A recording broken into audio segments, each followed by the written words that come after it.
près d'un tiers des Américains préféreraient renoncer totalement aux relations sexuelles pendant une année entière plutôt que de se séparer de leur téléphone portable pour la même durée. Un tiers. Bienvenue dans notre plongée d'aujourd'hui. Ouais, c'est une statistique qui frappe fort. Et elle sort pas nulle part, en fait. Elle vient d'une enquête comportementale hyper sérieuse qui est vraiment le pilier de notre exploration du jour. C'est ça. Et on la couple avec un essai personnel vraiment fascinant d'un expert en gestion de l'attention. L'objectif aujourd'hui, c'est de comprendre cette inversion totale de nos priorités biologiques. Et je trouve que c'est le prolongement parfait de ce qu'on a vu jusqu'ici. On a beaucoup parlé de l'attention au bureau ou de comment on se laisse distraire quand on joue avec les enfants. Tout à fait. Mais là, on ouvre la porte du sanctuaire absolu, la chambre à coucher. Comment un petit bout de verre et de métal a pu devenir un rival amoureux à ce point? Pour expliquer ça, l'auteur utilise un terme très précis. Il parle d'infidélité technologique.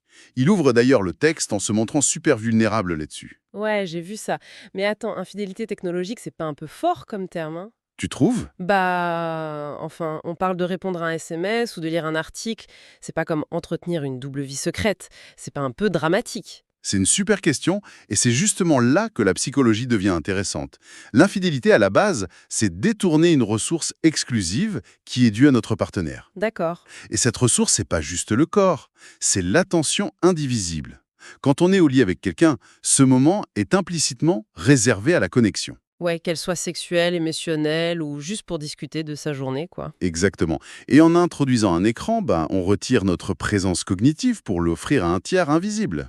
Vu sous cet angle, c'est vrai que l'image devient tout de suite plus dérangeante. C'est littéralement comme si on invitait une foule d'inconnus bruyants entre nos draps. C'est exactement ça. On glisse sous la couette avec nos collègues de bureau, nos amis sur les réseaux, des influenceurs. Tout ce beau monde s'installe sur l'oreiller. Mais comment on en arrive là? Personne ne décide consciemment de ruiner sa soirée romantique. Ah non, évidemment. Et c'est ce que l'auteur raconte avec une anecdote qui est un peu le cœur de son témoignage. Il décrit sa routine nocturne avec sa femme. Une routine qui doit parler à pas mal de monde, je parie. Ah oui, 65% des adultes dorment avec leur téléphone à côté du lit. Donc, ils mettent l'enfant au lit, la maison devient enfin silencieuse, ils se préparent pour la nuit, se glissent sous les draps. Le moment parfait pour se détendre. Voilà. Il y a ce moment de flottement où tu t'attends à ce qu'une étincelle se crée. Et là, qu'est-ce qui se passe? La main glisse vers la table de chevet. Aïe. On attrape le téléphone ou la tablette et chacun se tourne de son côté pour caresser son écran. La fameuse promesse innocente de fin de journée. Genre, je vais juste regarder ce mail, ou je fais juste un petit tour rapide sur les actus. C'est ça.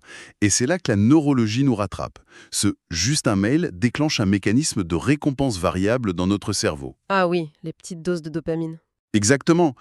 Et le cerveau humain n'est pas du tout programmé pour se désengager d'une source de dopamine une fois qu'elle est activée, surtout le soir. Parce qu'on est épuisé. Voilà, notre cortex préfrontal, qui gère la volonté et le contrôle, est complètement à plat après une longue journée. Résultat, ces 5 petites minutes innocentes se transforment mécaniquement en 45 minutes. Et quand on pose enfin le téléphone, on est juste vidé, le sommeil l'emporte, et l'intimité est morte. C'est le scénario classique. Mais du coup, si on suit cette logique, la solution saute aux yeux, non?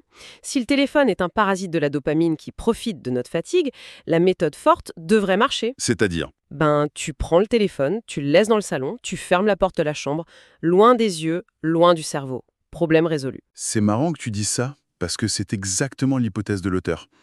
Il a dit à sa femme qu'ils allaient instaurer une règle stricte. Aucun téléphone dans la chambre. Une logique implacable. Et je parie que ça n'a pas du tout marché. Ça a été un désastre total. Et la raison pour laquelle ça a foiré, c'est la clé de tout notre sujet d'aujourd'hui. Qu'est-ce qui s'est passé, Sam? Une fois dans le noir, sans son écran, l'auteur a commencé à ressentir une véritable montée d'anxiété. Son rythme cardiaque a probablement accéléré, son esprit tournait en boucle. Genre des pensées parasites? Oui, il s'imaginait qu'un client important venait d'envoyer un mail hyper urgent ou qu'il y avait un bug sur son blog. Ah ouais, l'angoisse. Le silence de la chambre, au lieu d'être apaisant, c'est devenu une énorme chambre d'écho pour ses pires angoisses pro et sociales. C'est là qu'il faut qu'on creuse, je pense. Pourquoi cette anxiété soudaine? Le gars est dans sa chambre, en sécurité avec sa femme. Rationnellement, il sait que rien de grave va se passer à 23 heures. C'est vrai. Pourquoi l'absence d'un simple objet déclenche une vraie panique physique? Parce qu'on confond souvent l'objet de la distraction avec la vraie cause de la distraction. Et on en a déjà parlé brièvement avant, dans nos sources, le téléphone n'est pas la racine du problème. C'est juste ce qu'on appelle un déclencheur interne. D'accord, l'inconfort psychologique. Voilà. L'être humain est programmé pour fuir cet inconfort. Le stress du boulot, l'incertitude, ou même parfois l'anxiété de l'intimité elle-même, tout ça génère de la tension. Et le téléphone, c'est la soupape de sécurité. Exactement. Pendant des années, il a utilisé son téléphone comme une tétine numérique pour anesthésier cette tension. Donc, quand on lui enlève sa tétine, sans traiter l'angoisse de fond, le cerveau panique. Il libère du cortisol, j'imagine. C'est ça l'hormone du stress. La douleur psychologique devient tellement forte qu'elle exige un soulagement immédiat. Ce qui explique pourquoi la méthode de l'abstinence pure, basée juste sur la volonté, est vouée à l'échec. C'est comme essayer d'arrêter de respirer sous l'eau. Belle image. Au bout d'un moment, les poumons brûlent tellement qu'on remonte à la surface en panique totale. Et donc, dans l'histoire, cette panique l'a poussé à faire quoi? Eh ben, elle a poussé à tricher. Submergé par l'anxiété, il a discrètement sorti son ordinateur portable qu'il avait planqué près du lit. Non, c'est pas vrai. Si, il l'a ouvert dans la pénombre et il a commencé à taper. Mais le truc le plus fou, c'est la réaction de sa femme quand elle l'a surpris. Elle a dû être furieuse. Pas du tout. Elle a ressenti un immense soulagement. Un soulagement. Ouais. Attends, parce qu'elle se sentait coupable elle aussi? Parce que son action à lui, ça lui a donné l'autorisation implicite de soulager sa propre anxiété de séparation numérique. Elle a immédiatement pris son propre appareil. Oh là là, le retour à la case départ. Exactement, mais avec des ordis portables à la place des téléphones. Ça a prouvé un truc essentiel, c'est que bannir l'écran de la pièce, ça sert absolument à rien si on ne crée pas un système pour gérer ce qu'on ressent quand on est déconnecté. Ok, donc si on récapitule, la présence du téléphone tue l'intimité à cause de la dopamine et de la fatigue cognitive, Ouais, mais l'absence du téléphone crée une crise d'anxiété qui pousse à tricher. C'est un cercle vicieux infernal, quoi. Complètement infernal. Alors, comment on s'en sort si la volonté, c'est juste un muscle fatigué qui finit toujours par lâcher? en construisant des systèmes de défense qui ne dépendent pas de la volonté. L'auteur a dû admettre sa défaite et adopter une approche en 2 étapes. Pour apprivoiser l'angoisse et bloquer l'accès en même temps, Voilà. La première étape de ce système, c'est ce qu'il appelle la règle des 10 minutes. je t'avoue que quand j'ai lu cette partie des sources, j'étais hyper sceptique. L'idée, c'est, s'ils ressentent le besoin viscéral d'aller voir un écran, ils ont le droit de le faire, mais ils doivent attendre 10 minutes. C'est ça. Ça me paraît d'une naïveté incroyable. Face à une anxiété profonde et des algorithmes qui valent des milliards de dollars, tu vas me dire qu'il suffit d'attendre 10 minutes en regardant le plafond. Ça paraît naïf, je te l'accorde, mais c'est fondé sur une vraie réalité neurologique. Les envies impulsives, celles qui génèrent de l'anxiété, elles se comportent exactement comme des vagues. Des vagues? Oui, elles ont une base, elles atteignent un pic d'intensité très fort, puis elles retombent. En psychologie comportementale, on appelle ça surfer sur l'envie. Ah, je vois. Le problème de la méthode de l'abstinence stricte, c'est qu'elle demande de bloquer la vague de front. Et ça crée une résistance monumentale. Donc si je peux filer la métaphore, c'est comme être dans l'océan, la méthode de l'abstinence pure, ce serait d'essayer de construire un mur de briques, les pieds dans l'eau, pour empêcher la vague de nous toucher. C'est une super analogie. Non seulement ça demande un effort surhumain, mais la vague finit toujours par tout fracasser. Alors que la règle des 10 minutes, c'est comme apprendre à faire la planche. Exactement. On sent la vague de l'anxiété monter, on lutte pas contre, on la laisse nous soulever, et inévitablement elle redescend de l'autre côté. C'est parfaitement ça. En s'accordant ces 10 minutes, on crée un espace temporel entre le stimulus genre « il faut absolument que je lise ce mail » et la réaction d'allumer l'écran. Et il se passe quoi pendant ce temps-là dans le cerveau? L'amygdale, qui est le centre de la peur et de l'urgence, elle a le temps de se calmer. Et le cortex préfrontal peut se réactiver pour évaluer la situation rationnellement. Du genre, non, c'est pas une question de vie ou de mort, ça peut attendre demain. Voilà. Et 9 fois sur 10, au bout des 10 minutes, l'impulsion a tout simplement disparu. C'est super intelligent en fait, parce que ça enlève tout le côté tabou. Savoir qu'on peut regarder son écran si on le veut vraiment, ça réduit l'angoisse de la privation. C'est le principe de base. Mais je suppose que parfois, la vague est tenace.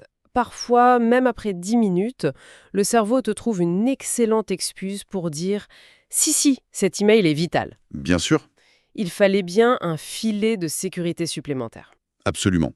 La pleine conscience, ça se suffit pas toujours, surtout quand on est épuisé. C'est là qu'intervient la deuxième ligne de défense, le pacte d'effort. Et ça, c'est vraiment la partie qui m'a fait rire dans les sources. L'objectif d'un pacte d'effort, c'est de modifier l'environnement pour que le mauvais comportement devienne logistiquement exaspérant. C'est exactement l'idée. Et l'auteur et sa femme ont pris une décision géniale. Ils sont allés acheter de simples minuteurs électriques mécaniques à 7 $ pièce. Ouais, des trucs tout simples. Ils ont branché le routeur Internet de la maison et tous les moniteurs du bureau sur ces prises-là. Et ils ont programmé ça pour que le courant se coupe, net, automatiquement, tous les soirs à 22 heures. L'ingéniosité de ce système, elle repose sur un concept clé, la friction. La friction, Oui, toute l'industrie technologique travaille jour et nuit pour éliminer la friction de nos vies. La reconnaissance faciale, la lecture automatique de la vidéo suivante, tout est fait pour que l'action soit fluide. pour qu'on agisse sans réfléchir, quoi. Exactement. Le pacte d'effort, c'est l'acte subversif de réintroduire massivement de la friction dans notre propre maison. Et la friction ici est assez drôle quand on imagine la scène. Admettons que le loteur craque après ces 10 minutes d'attente. Ok, il est 22h15. Voilà, il est 22h15. Pour avoir sa dose de dopamine, il peut plus juste tendre le bras. Il doit sortir de son lit bien chaud, marcher dans le couloir sombre, entrer dans son bureau. Et ensuite, il doit physiquement se mettre à quatre pattes en pyjama. C'est ça. Ramper sous le bureau, trouver la multiprise derrière les câbles, débrancher le routeur du minuteur, le rebrancher au mur et attendre que le réseau redémarre. C'est une épreuve. Et le cerveau humain est extrêmement rationnel quand il s'agit d'économiser de l'énergie. J'imagine bien. Quand l'envie impulsive de lire un article se confronte à l'image mentale de devoir ramper sous un bureau froid en pleine nuit, l'équation change radicalement. Le cerveau calcule l'effort et conclut presque instantanément que ça vaut pas le coup. L'effort tue l'automatisme. Ce qui me fascine dans ce système à 2 niveaux, c'est l'humilité que ça demande en fait. Faut pouvoir se dire « je suis faible, je suis faillible » et après 20 heures, on peut plus faire confiance à mon cerveau. C'est très juste. Surtout qu'on vit dans une culture où on nous vend l'idée que pour être maître de soi, il faut une volonté de faire, constante. C'est clair. Et là, l'expérience de ce couple redéfinit complètement ce que ça veut dire d'être, comme dit l'auteur, imperturbable. On s'imagine toujours un sage invincible qui repousse les tentations d'un revers de la main. Alors que pas du tout. Pas du tout. Être imperturbable, c'est d'abord comprendre sa propre mécanique humaine. Ce n'est donc pas une question de perfection absolue. Loin de là. La vraie définition, c'est de s'efforcer de faire ce que l'on a dit qu'on ferait. Le mot-clé, c'est s'efforcer. Donc avoir le droit à l'erreur. Exactement. Quand le couple a échoué lamentablement la première nuit avec les ordis, ils auraient pu jeter l'éponge. Se dire qu'ils étaient accros et tant pis pour l'intimité. Mais ils ont analysé ça de manière pragmatique. Avec bienveillance, oui. Ils ont identifié l'angoisse de fond et conçu un environnement physique pour se protéger d'eux-mêmes. La chambre est redevenue un vrai sanctuaire. Plus de signaux lumineux, plus de rappels du monde pro, plus de tentations immédiates. Et cette démarche nous amène, je crois, à la conclusion la plus forte de notre exploration d'aujourd'hui. L'enjeu dépasse largement la simple hygiène du sommeil. Ah oui, de très loin. L'enjeu, c'est la nature même de notre présence humaine et la qualité de l'attention qu'on accorde à ceux qu'on aime. Si on devait synthétiser la réalité brutale mise en lumière par nos sources, c'est que l'attention est un jeu à somme nulle. C'est-à-dire, La cognition humaine ne permet pas le vrai multitâche émotionnel. Le coût réel invisible d'une connexion instantanée avec quelqu'un à l'autre bout du monde. c'est l'absence de présence pour la personne qui est juste à côté de nous. Exactement. L'intimité profonde ne survit pas dans les interstices de notre attention. Elle exige un temps qui doit être récupéré, parfois de force, sur les distractions numériques. Et c'est là que ça m'amène à une pensée qui me hante un peu depuis que j'ai préparé ce sujet. Une idée sur laquelle j'aimerais bien qu'on réfléchisse. Je t'écoute. Notre attention est une monnaie d'échange et qu'on prend l'habitude, soir après soir, de privilégier la récompense hyper sécurisante et prévisible d'un écran, plutôt que la vulnérabilité complexe d'une vraie intimité avec un autre être humain, que va-t-il se passer à l'échelle de l'évolution ? C'est une vraie question. Est-ce qu'on n'est pas lentement en train de désapprendre le contact humain si la génération suivante voit des parents qui regardent des écrans dans le noir au lieu de se parler dans la chambre? Est-ce qu'on n'élève pas une génération pour qui le toucher physique paraîtra archaïque? Ou même inconfortable. On sacrifie notre espace le plus privé pour du confort numérique, mais on est peut-être en train d'amputer notre capacité biologique à nous connecter en profondeur. Et c'est là que tout commence vraiment à prendre sens. Et pour celles et ceux qui veulent aller plus loin, le livre est disponible gratuitement via le lien en description.